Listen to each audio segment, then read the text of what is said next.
When they jumped through the other side, they found themselves in a dark hallway. Zia led them around the corner into a wide-open hallway with columns. Floating between the columns were what looked like a bunch of glowing holographic images, some of which Carter could recognize. They were images of the gods, possibly around the time before humans existed. Then, there were images of the pyramids under construction. There were also images of a bunch of pharaohs, including Khufu, Narmer, Hatshepsut, and King Tut. Other images showed Moses leading the Hebrews to freedom, Alexander the Great traveling to Egypt, Cleopatra with Caesar, even Howard Carter, as he was discovering King Tut's tomb. "Okay, you want to tell us where you brought us to exactly?" Sadie asked Zia. "Is this some sort of bat cave of yours?" "We are now in the halls of the first gnome, and we are about to see the chief lector," Zia answered. "He's the one in charge here, so you better behave yourselves, unless you want to be turned into insects." Minutes later, they stopped in front of a dais with a small empty throne in the middle. At the foot of the throne sat the oldest man they ever saw. He had dark, wrinkly skin, and his eyes were so white and milky, Carter wondered if the man was blind. He held a white staff in one hand and wore a leopard skin cloak over his white robes. Next to him was the same Frenchman with the creepy facial hair from the British Museum. Then the old man spoke in some strange language they didn't understand. Then the Frenchman seemed to translate for the old man and said, "My master the chief lector Iskander welcomes you both to the house of life." "And I am Desjardins," the Frenchman continued. Then Carter, without thinking, asked, if he's the one in charge, why isn't he sitting on the throne?" The Frenchman scowled, but the old man just chuckled and muttered something else. Again, Desjardins translated for the old man and explained how the throne was only for the pharaoh, while the chief lector only served to protect the pharaoh, and the throne had been vacant since the fall of Egypt. Therefore, he only sits at the foot of the throne. If he can understand us, what language is he speaking?" Carter asked.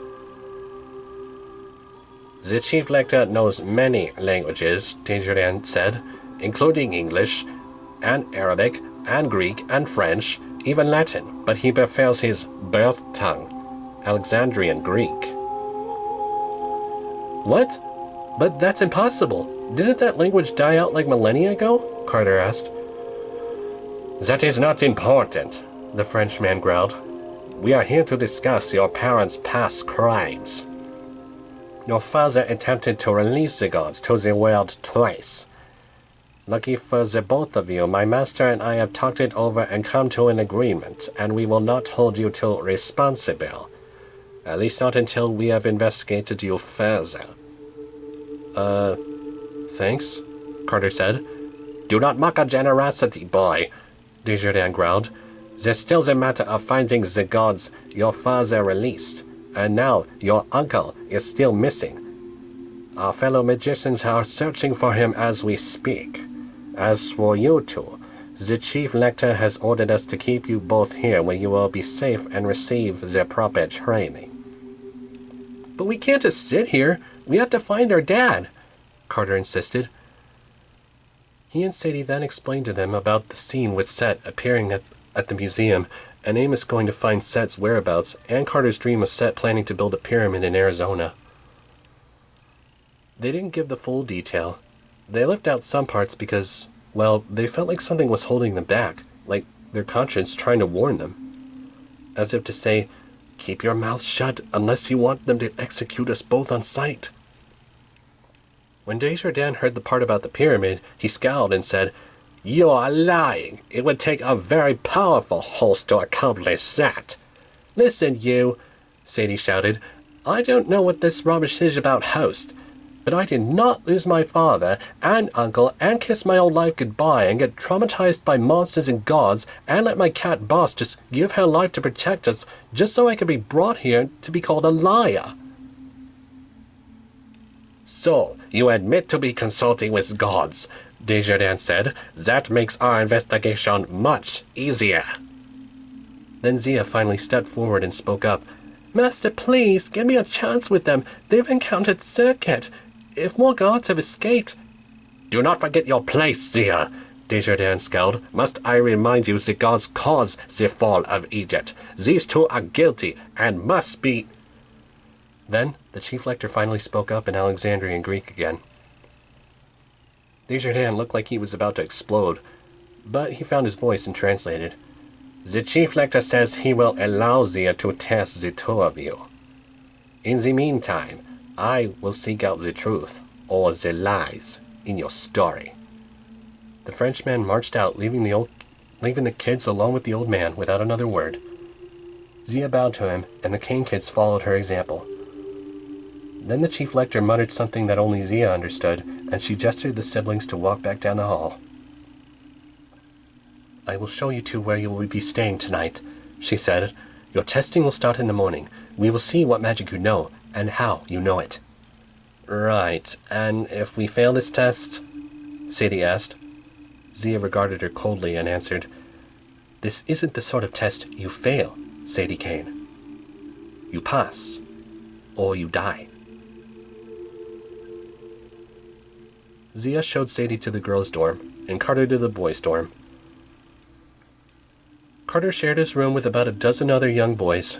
He got his own bed cot along with a set of linen sleepwear. By bedtime, he fell right to sleep.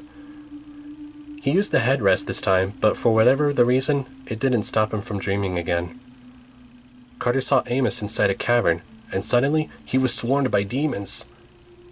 They pulled him further into the cavern, and Carter woke up before he could see what happened next.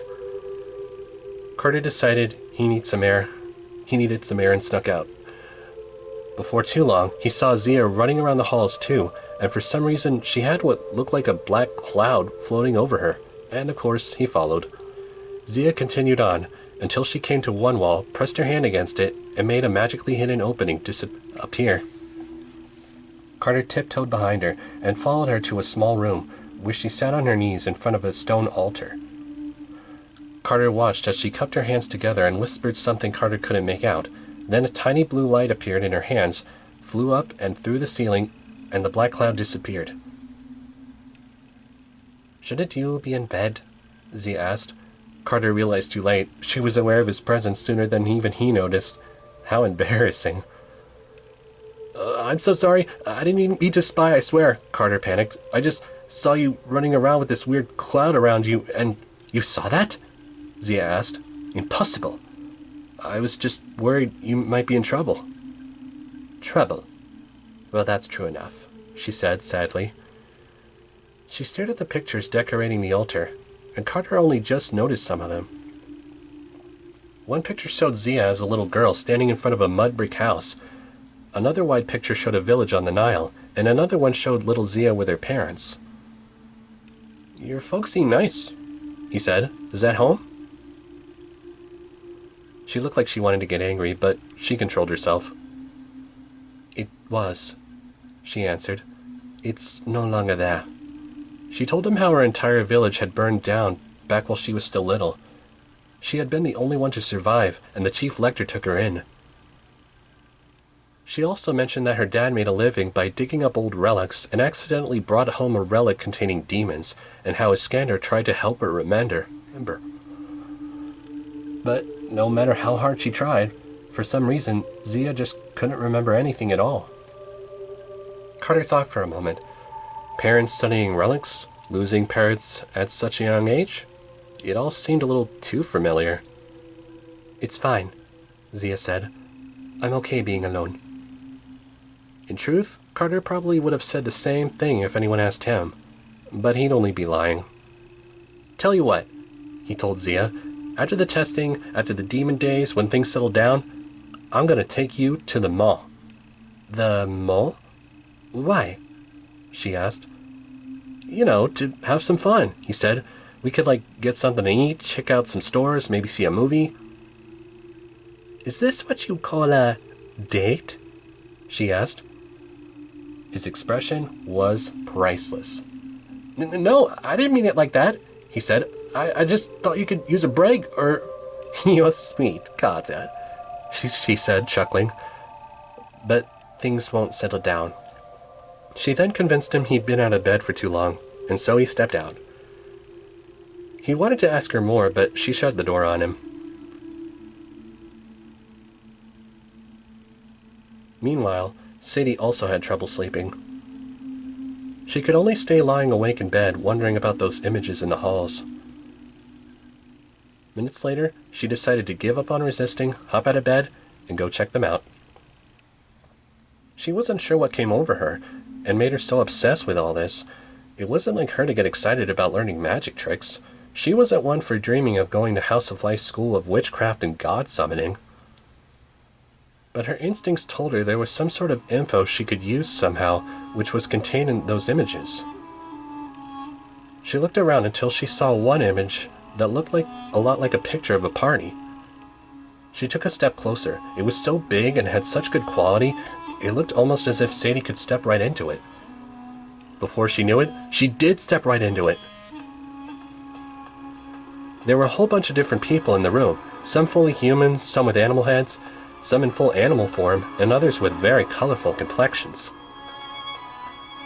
Sadie realized she was in the palace of the gods.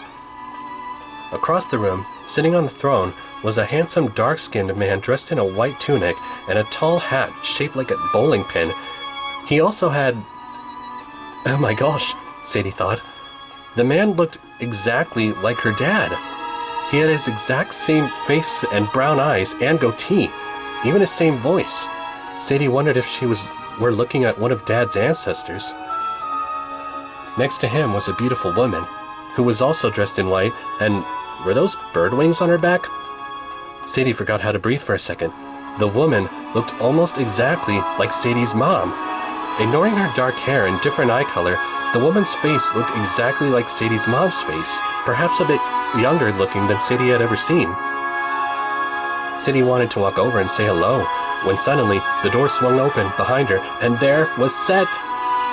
Behind her, 4 demons carried a familiar golden coffin. "Set!"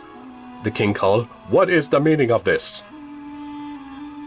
"Why, can't I celebrate my own brother's birthday by bringing some entertainment?" Set asked. "I have brought the opportunity of a lifetime, brother." He explained how the coffin would increase the potential 10 times greater to the one who lays in it. But only one would fit in it perfectly. Everyone pushed each other trying to hop into the coffin, but everyone was either too big or too small.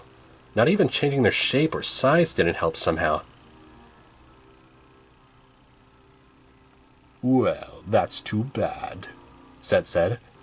"You haven't tried yet, brother." The king took a step forward, but his queen put a hand on his shoulder with a look of worry. "It's only a game, my love," the king said. Sadie then decided that whatever era this was, it was most likely a time when most didn't know Set much better than she did, because the king seemed totally in the dark.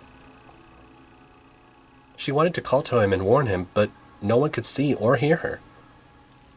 The king walked over, climbed in, and then... Slam!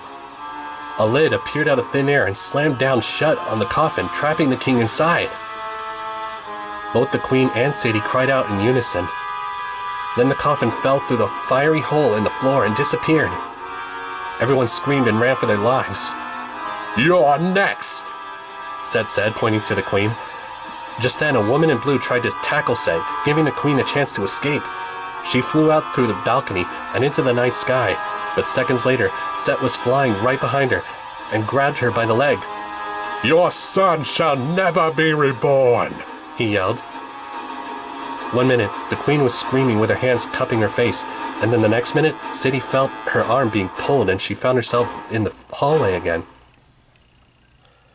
Sadie didn't realize at first, but she could have sworn at the last minute she'd seen the last couple of seconds of the scene literally through the queen's eyes. Just then she processed she was sitting on her bum with the chief lector standing next to her. "That wasn't very smart," he said in perfect English. "Your existence was seconds away from fading completely."